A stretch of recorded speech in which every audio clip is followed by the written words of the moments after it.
இன்றே சப்ஸ்கிரைப் செய்து உங்கள் ஃபேவரட் ஷோகளை காணுங்கள்.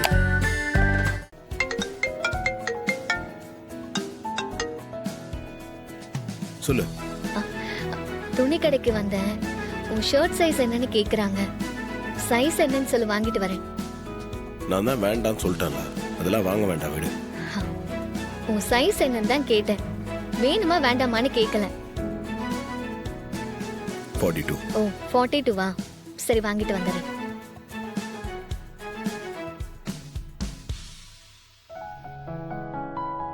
Excuse me. ஒரு நிமிஷம் இருங்க மேடம், இதோ வந்துடுறேன். சொல்லுங்க மேடம், ஷர்ட் சைஸ் என்ன? ஷர்ட்டோட சைஸ் 42. கொஞ்சம் எடுத்து காட்டுங்க. மேடம் சைஸ் சில நேரம் மாறும் மேடம். ஆள் எப்படி இருப்பாருன்னு சொல்லுங்க மேடம். ஒல்லியா இருப்பாரா குண்டா இருப்பாரா? இல்ல மீடியமா இருப்பாரு. அப்படிங்களா? இருங்க மேடம் காட்டுறேன். ஆ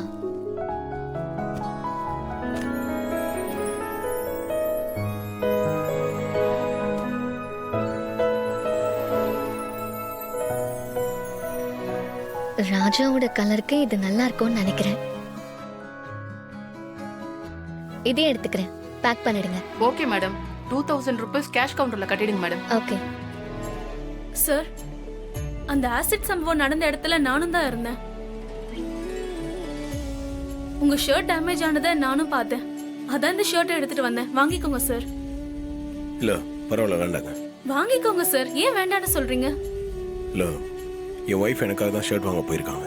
இன்னும் கொஞ்ச நேரத்தில் வந்துருவாங்க. அதான் வேணாம்னு சொல்றேன். நீங்க எனக்காக ஷர்ட் எடுத்துட்டு வந்ததுக்கு ரொம்ப தேங்க்ஸ். அப்படியா? உங்க ஒய்ஃப் ஷர்ட் வாங்கிட்டு வர போயிருக்காங்களா? ஆமா. Okay sir, no problem. நான் வரேன்.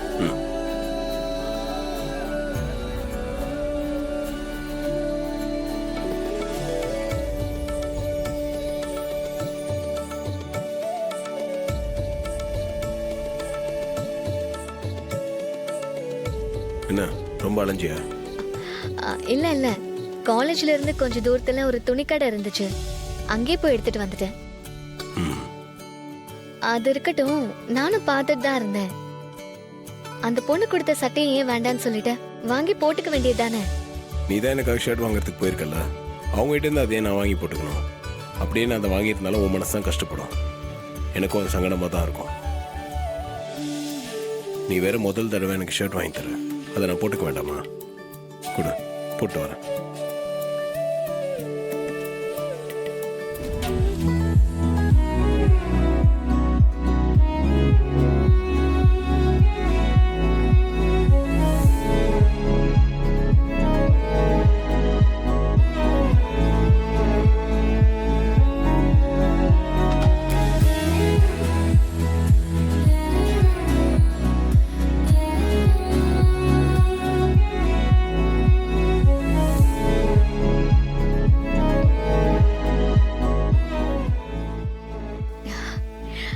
என்ன சட்டை பிடிச்சிருக்கா?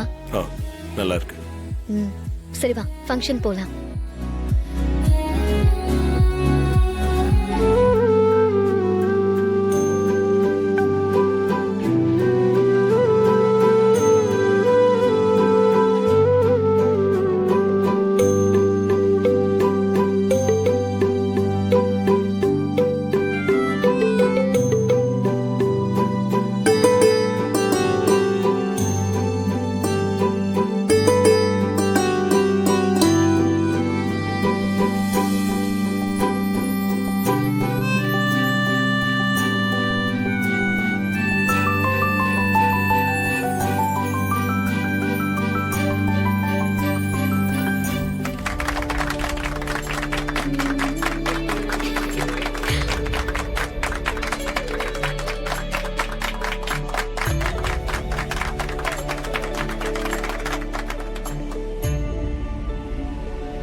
சூப்பர் ஸ்வாதி, நல்ல பாடுறேன்ஸ்கா. சூப்பரா பாடின ஸ்வாதி. கண்டிப்பா ஜெயிக்க போறது நீதான். கங்க்ராச்சுலேஷன்ஸ். தேங்க்ஸ். எல்லாம் நீங்க சொன்னதை மைண்ட்ல வச்சு தான் செஞ்சேன். பாட்டுங்கிறது மெடிடேஷன் மாதிரி, அதுல லயிச்சிடணும், அப்படியே ஒன்றி போயிடணும்னு சொன்னீங்க. அதை தான் செஞ்சேன். பாட ஆரம்பிக்கிற வரைக்கும் நான் ஸ்வாதியா இருந்தேன். அதுக்கப்புறம் நான் பாட்டாவே மாறிட்டேன். ஸ்வாதி, இது ஆரம்பம் மட்டும்தான். இன்னும் பெரிய இடத்தெல்லாம் நீ ரீச் பண்ணுவ. ஸ்வாதி, இன்னைக்கு உன் பாட்டு வேற லெவலா இருந்துச்சு. அம்மாவை நினைச்சு நீ பாடாம இருந்துருவியோன்னு நான் பயந்துட்டேன். ஆனா எக்ஸ்ட்ராடினரியா பாடிட்டேன். ஃபர்ஸ்ட் பிரைஸ் உனக்கு தான். தேங்க்ஸ்க்கா. இப்பொழுது வெற்றி பெற்றவர்களுக்கு பரிசு கொடுக்க சின்ன வயதிலிருந்து சுயமாய் உழைத்த சொந்த காலில் நின்று நிறைய பெண்களுக்கு இன்று ரோல் மாடலா இருக்கும் த கிரேட் உமன் தொழிலதிபர் சாமுண்டீஸ்வரி அவர்களை வருக வருக என வரவேற்கிறோம்.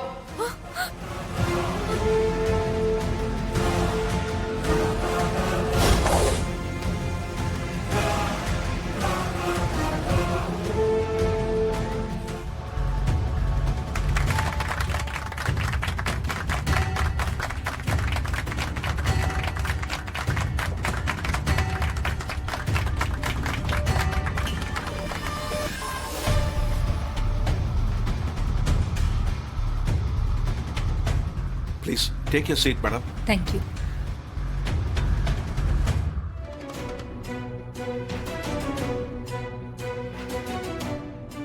அம்மாவா பரிசு கொடுக்க போறாங்க. போச்சு, நான் தொலைஞ்சேன். ஒருவேளை பிரைஸ் கிடைச்சா ஸ்டேஜுக்கு போய் எப்படி பிரைஸ் வாங்குறது? பிரைஸ் கொடுக்க இவங்க தான் வராங்கன்னு தெரிஞ்சிருந்தா நான் வந்திருக்கவே மாட்டேன். ஏய், என்ன ஸ்வாதி, சின்ன புள்ள மாதிரி. பயமா இருக்குக்கா. எனக்கு பிரைஸ் கிடைக்காட்டி நல்லா இருக்கும்னு தோணுது. ஹே, இப்ப என்ன நடந்துருச்சுன்னு இப்படி பயப்படுற? பாடுறதுன்னு அவ்வளவு பெரிய குத்தமா? எல்லாத்தையும் சமாளிச்சுக்கலாம், கவலைப்படாத. ஸ்வாதி, தைரியமா இரு. கண்டிப்பா நீ தான் ஜெயிப்ப. அவங்க கையாலே நீ பரிசு வாங்குவ. அந்த மொமெண்ட் அவங்களுக்கு பெருமையான விஷயம் தானே. கண்டிப்பா உங்க அம்மா எதுவும் சொல்ல மாட்டாங்க.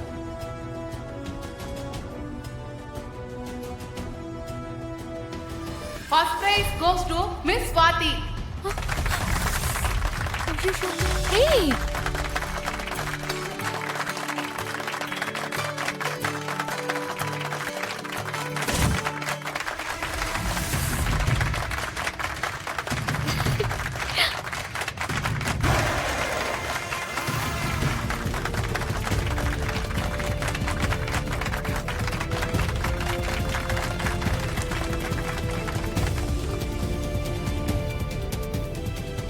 வணக்கம்.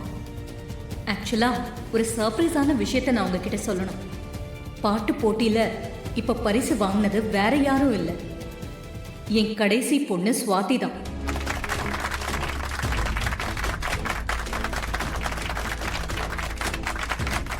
Congratulations, Swati.